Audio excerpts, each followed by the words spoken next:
Gold Derbyites. I'm here with a cast of thousands to talk about the comedy women, comedy lead actress and comedy supporting actress. I'm here with Amanda Spears, Tony Ruiz, Charles Bright, Riley Chow, and Zach Laws. It's really the A-team. You really don't need to go anywhere else. Just listen to us. We know what we're talking about.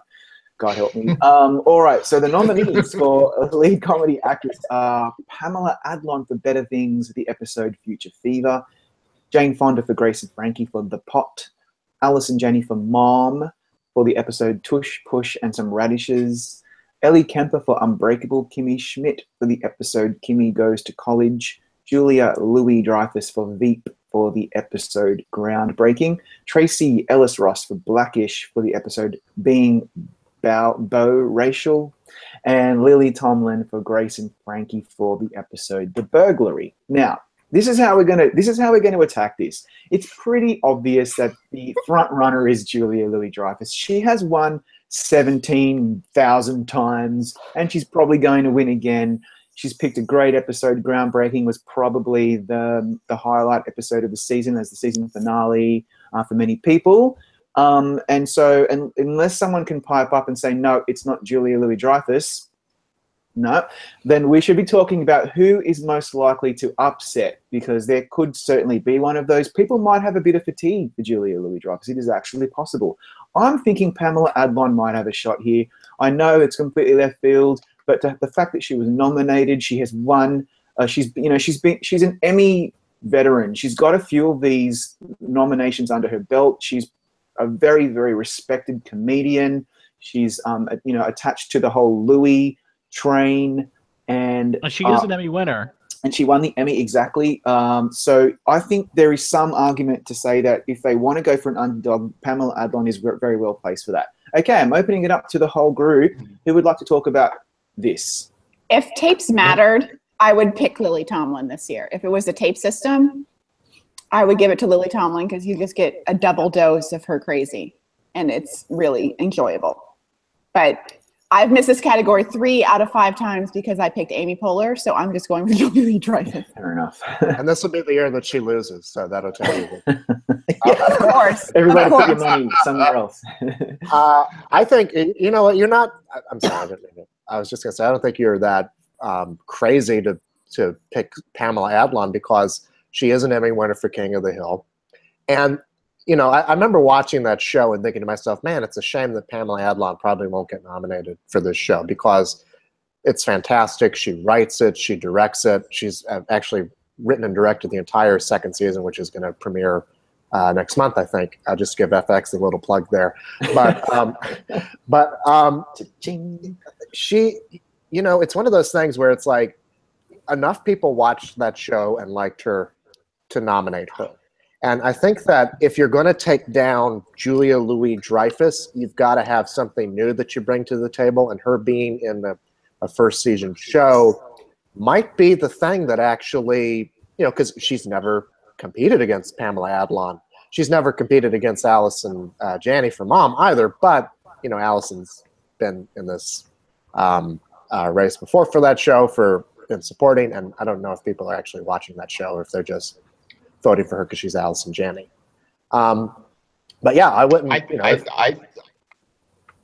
I think Allison Janney is a real threat here, because we've underestimated Allison Janney before. There's a really interesting parallel. She won 2 times in the supporting category for The West Wing, submitted herself in lead, submitted an episode that a lot of us were predicting. I remember that Emmys, because very few people were predicting that Allison would win lead that year, and she did. And for the Women of Kamar, right? That was the Women of Kamar. For the Women of Kamar episode. Yeah. And ironically, she has far more screen time in her submission of Mom this year than she did in Women of Kamar. And her submission this year is really just spectacular.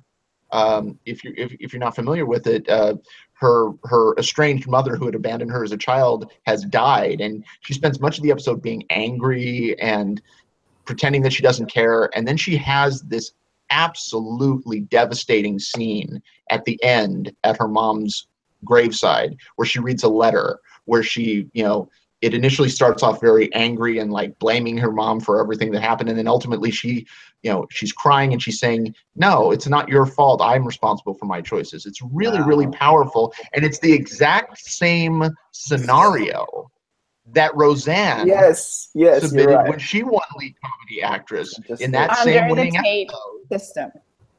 Yes, but this is Allison Janney we're talking about. I want to be Ellie Kemper. But Tony, the parallels, you're right. The parallels are there. Like, that's exactly how Roseanne won. Yes, under a different system. It's Allison Janney. It's a good performance. She's won before. She won in lead when she did it for drama. I'm never going to forget how disappointed I was for Jennifer Garner losing for Alias. I thought it was going to happen. I was very excited, and it didn't when Allison Janney took it out for the Women of Kamar when she was barely in it. And no disrespect to Allison Janney, but yes, that's really opened my eyes today, that we shouldn't be completely just, not thinking that Allison Janney might actually have a shot here.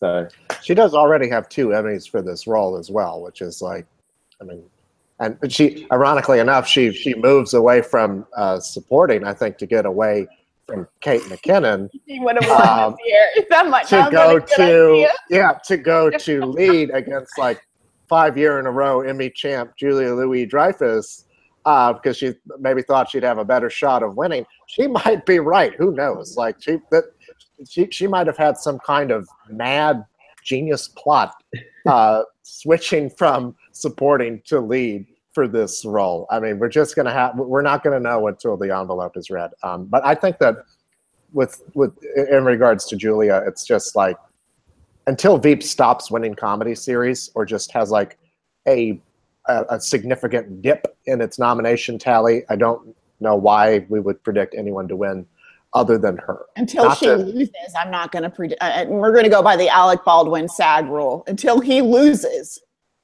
Forget it. Yeah. Yeah.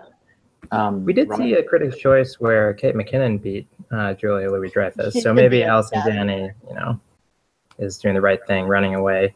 I will say that unlike at the Oscars, where you always have certain contenders who get nominated who have no chance of winning, at the Emmys it's different because there's no favoritism, there's no ranking in their nominations. It's just whoever got the most appearances on the most ballots. So if Pamela Adlon is in here, it means that she's already been seen by like a broad enough group that she could have enough #1 votes, as we saw with many nominees last year coming from shows with only like 1 or a couple acting nominations. And then the other thing I'll say about this category, because we should talk about something, is can we stop with these ties? Because they're not actual ties. It's just they happen to come within 2% of whoever came in 6th place. Yeah. I mean, you've got the Golden Globes, you've got the Oscars, they've got decades of history. And pretty much never there are extra nominees. And, here we're making space for Jane Fonda. Like, I don't know why we need we don't know. We could be making space for Pamela Adlon. I mean, we really don't. Or we could be making space for any number of these women. That's not let's single out one of them. What's the downside? We're giving someone an opportunity to be nominated who may not have been, so that's okay. Well, where's the prestige if you give everyone an award? I mean, that's the point of awards. They're selective. Everybody gets a car. Yeah, I see. I was over the moon when Fonda got nominated because I'm a huge Grace and Frankie fan, and I love that show, and I thought she was absolutely robbed last year. So, I want to say something for just because we need stuff to talk about in this category. Ellie Kemper, I wish she could win at least 1 year, and also, for Tracy Ellis Ross as well, who won the Golden Globe. It's been, I think, 34 years. Yeah. It's since a woman of color won this award. Oh, no. Your facts right. All the way back to Isabel Sanford for the Jeffersons. Wow.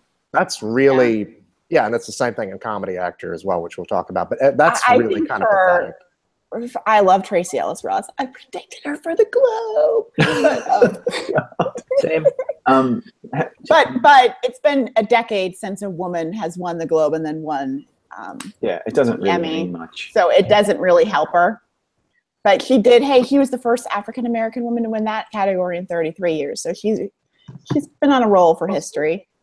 Charles, have you had a chance to chat about this one yet before we move on? What are we talking about? Yeah. I think that says it all. Okay, I think we might move on then. Yeah, it's Julia. So what else to talk about? I mean, no one gives a shit about losers. So. Well, I want to talk about comedy supporting actress. To me, that's a little more interesting because it's just we've got vote splitting galore, drink, and also like we've got some really exciting stuff here, especially because I've just finished watching Leslie Jones watch Game of Thrones, and I can't get it out of my head. So the nominees in comedy supporting actress are Vanessa Bayer for Saturday Night Live for the episode hosted by Dwayne Johnson, Anna Chlumsky for Veep for Groundbreaking, Catherine Hahn for Transparent for Life Sucks and Then You Die, Leslie Jones for Saturday Night Live for the episode hosted by Tom Hanks, Judith Light for Transparent for Exciting and New, and Kate McKinnon for Saturday Night Live for the episode hosted by Dave Chappelle. Now, there's 3 Saturday Night Live women. 2 of them were a surprise. Well, Leslie Jones, I actually was. We know you had it in there. Yeah, I know. Let's just put it out there. But Vanessa Bayer, good on her for making it in her final season. That's wonderful. She must be so thrilled. I think she should have submitted Kristen Stewart because she had that Totino's sketch. Personally, I don't think she was a standout in. Dwayne Johnson. We'll get to that. Well, and then you watch my interview with her on GoldDerby.com. You'll see why she submitted that episode. It's good interview, and I'm very happy to see Catherine Hahn as well. I know. God, we're gonna plug our own work all the time. We get our clicks up. That's what. let's just all watch my interview with Ann Dowd and not worry about anything else. Okay. Well, yeah. Speaking of, you should watch my interview with Judith Light. And if you want to check out my galleries on SNL's The Best Sketches, we really do need to move on. So we already moved on. We're on the category we're moving on to. Catherine Hahn made it in, which is really exciting for her. She's my favorite character. Brilliant character. And then we've got Anna Chlumsky, who is overdue in many people's eyes. Kate McKinnon, who is the big name of the group and has won last year. And Judith Light, who never won for Who's the Boss. Was she ever even nominated? No, she wasn't nominated for Primetime Emmy. I think it's Ugly Betty. And I really just want. I'm gonna pass this off to Tony, because I know how passionately he feels about Judith Light and her performance in the finale of. Try to keep it to 20 minutes or less. Yeah, because I gotta go on. I gotta go on my. I know you do. I know. Me too. Yeah. And Charlie and I both raved about this when the 3rd season of Transparent. We have a tradition where we both binge the entire season in one night, and that finale for Judith Light is so spectacular. Where she is funny, she's touching, she gets into it with her family, and then it's capped by this performance piece where she does a cabaret version of Alanis Morissette's Hand in My Pocket. And it seems odd at first, and then she sells it completely. And I've watched that episode maybe 5 or 6 times. I love that performance so much. I can't even tell you. I wish I could say I was predicting her. I'm not brave enough because of the vote splitting. But oh God, it would make me so happy. I mean, Judith Light has won 2 daytime Emmys. She is an Emmy winner. She has 2 daytime Emmys from her years on One Life to Live, but she's never won a primetime Emmy. And if there was ever a year where I wish the tapes mattered, it would be this one. See, I think under the tape system, even if Kate McKinnon hadn't won last year, I think this would probably be the one scenario that would help an SNL player win, having 3 episodes. Yeah. Because of the bulk. But I'm going with my favorite kid star ever and my favorite little kid movie, Anna Chlumsky, who will not just have the award for most well-adjusted child star, former child star. Yeah. She is going to be an Emmy winner, because this is just, if she can't win under this, it's never going to happen. True. Well, Tony, I'll tell you, I'm bravely predicting Judith Light to win. Good on you. And I'll tell you why. I think, to Amanda's point, if Anna Chlumsky can't win this year, it's just never going to happen. I mean, there's never been a more perfect scenario for her to win. But it's also just like, I mean, this season didn't provide her with the greatest material either to that end. I mean, she's always got good stuff to do, but she didn't have like an episode, right? I wouldn't trust you to run a bath without the Coast Guard and the fire department standing by. Yeah. Oh, I wouldn't either. But anyway, so I think, you know, with Kate McKinnon being the winner last year, obviously she's got to be the de facto front runner. But she was not competing against anybody from Saturday Night Live last year. This year she's got Leslie Jones and Vanessa Bayer. And they both want this really bad, you know? Yeah. They both, they both want this really bad. So they are campaigning like hell, especially, you know, Vanessa Bayer does not have another chance at this. Then that gets us to the transparent ladies. And I think that if and this is not a dig at Catherine Hahn by any means, who I think totally deserved to get in.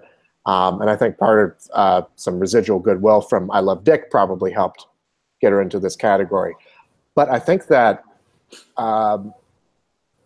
Judith Light having this kind of showcase episode for herself really does help her stand out from Catherine Hahn, which could, vote splitting again, but it might not matter so much in her case. I mean, just thinking about that episode again, because I remember Tony messaging me when I was halfway through the season. Yeah, and he says to me, "Are you finished with Transparent yet?" And I said, "I got like 4 episodes to go." And he says, "Oh, Judith Light has got an episode that is fantastic. Just you wait." I did the same thing. Yeah, and I just think about that moment where she says to her I finished it before all of you, and I was the first one that sent it to Tony. So yeah, we had an off-air chat about Transparent because we all bugged Tony so much. He's like, "I'm just gonna hold court because you guys keep messaging me every 10 minutes going, 'Have you seen JG Plus? He's amazing. Oh my god!' Like he's like, please don't spoil this for me." Yeah, I loved that season of Transparent too. I only just finished it like a week ago. I'm a bit late to the party. Charles, let's hear from you. What do you think? You know, part of me, I have Kate McKinnon winning at the moment, and you know, it's so, I love that it's actually tough because it's forcing me to think about this more. I mean, we don't know. I mean, yeah, she didn't have, you know, a person from her own show to compete with last year, much less 2. So, I mean, that's got to be. And Leslie Jones is just blowing up, man. I mean, she is really establishing herself. You know, and she's. And like she said on the weekend update thing last night, she's 49. You know, that is not an age where you normally think of someone as an SNL cast member, and she is just rocking it. Chris Rock got her on the show. Like, she's incredible. Yeah, no, she's unbelievable. And you know, Kate McKinnon though has been the star of this show. I mean, she has had. Everyone was expecting her to be much more prominent on the show as Hillary Clinton in a very different role. Of course, this is that first step. It's interesting that she submits the episode where she opens it singing Leonard Hallelujah. It's the first episode after the election with her as Hillary Clinton. I mean, for as political as I am and as pinko lefty as I am, it didn't work for me. But you know, that's stop. just me. Just please stop. I want to have some respect for you. Calm down. I'm not going to criticize her or say anything bad about it. I'm just saying it didn't work for me. Anyhow, I still think she's going to win. I think I still think she's going to win. I have Judith Light in second, and then Anna Chlumsky third.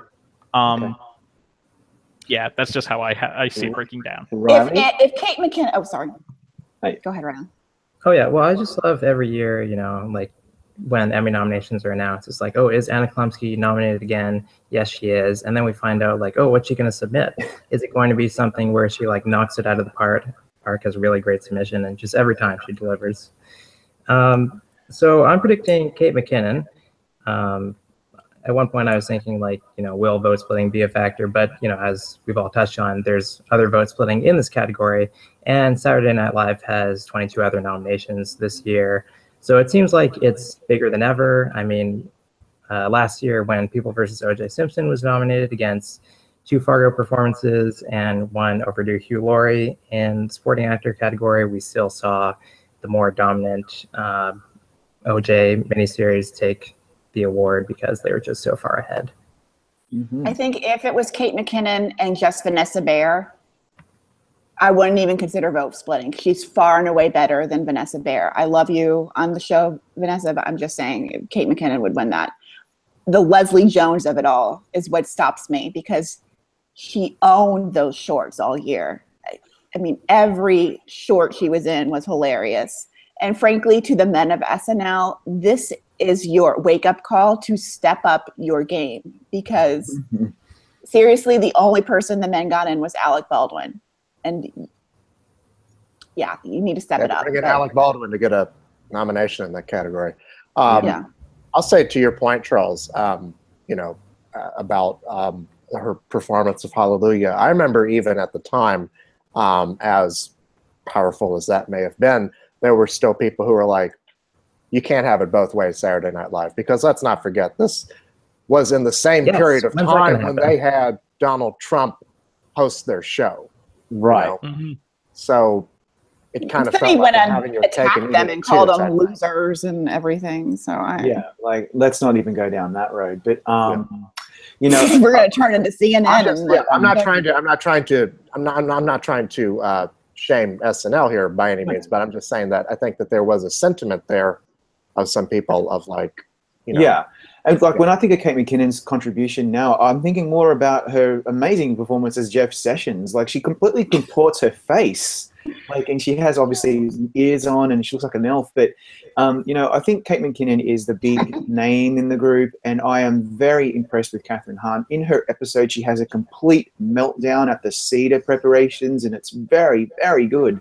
She's a beautiful character. She's like someone that you root for and you really like.